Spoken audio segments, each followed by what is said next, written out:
Judgment in the matter of Steel and Another versus NRAM Limited, formerly NRAM Plc. Lord Wilson will explain the decision of the court. In the course of a conveyancing transaction, the solicitor for one party carelessly misdescribes the proposed transaction to the opposite party, which is acting without a solicitor and which relies on the misdescription and loses money. Can that opposite party recover its loss from the solicitor on the basis that she breached a duty of care towards it? In 2006, a company called Headway owned 3 units in the Cadew Business Park in the ancient town of Hamilton in Lanarkshire. Cadew was the town's original name. The units were mortgaged to Northern Rock as security for a loan to Headway. Headway wanted to sell one of the units. Northern Rock agreed to release its mortgage over that one unit in exchange for repayment of part of the loan. In 2007, on the day before the transaction was due to take place, Ms. Steele, the solicitor for Headway, seems to have had what some of us might call a brainstorm. She became confused about the nature of the transaction.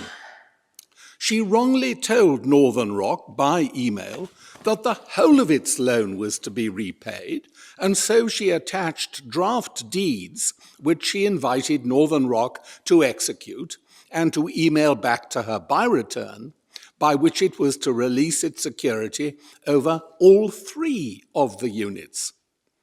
Northern Rock took what Ms. Steele said at face value. It executed the deeds and sent them back to her. She arranged for the transaction to proceed. She remitted to Northern Rock not the amount needed to repay the whole loan, but only the agreed amount by which it was to be reduced.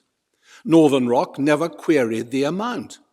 It was only much later, when Headway went into liquidation, that Northern Rock discovered that it had released its mortgage over the 2 units which had remained. So, it sued Ms. Steele and her then firm for negligence. Were they liable? No, said the outer house in Edinburgh. Yes, said the inner house on an appeal.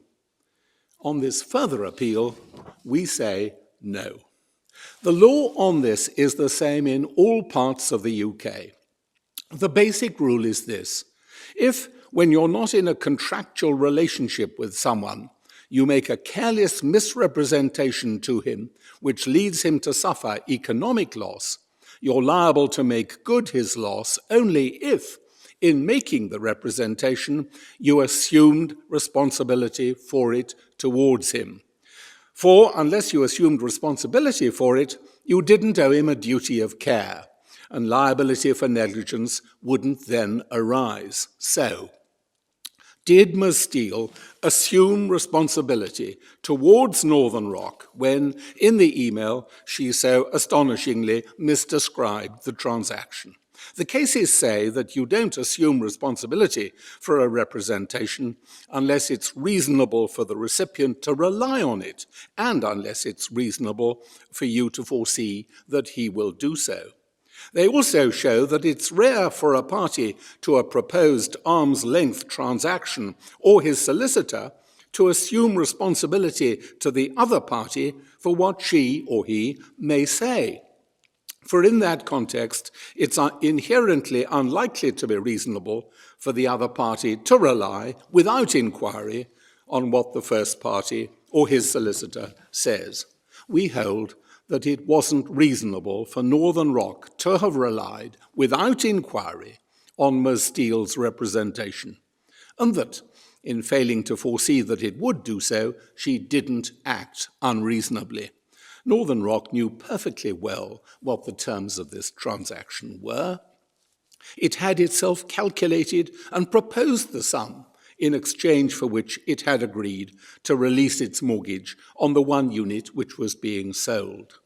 If the particular employees at Northern Rock who took her email at face value weren't themselves aware of the terms of the transaction, access to the correct terms were literally at their fingertips. The simplest of checks in their electronic file would have revealed that her request for deeds of discharge of the mortgage over all 3 of the units was entirely out of order.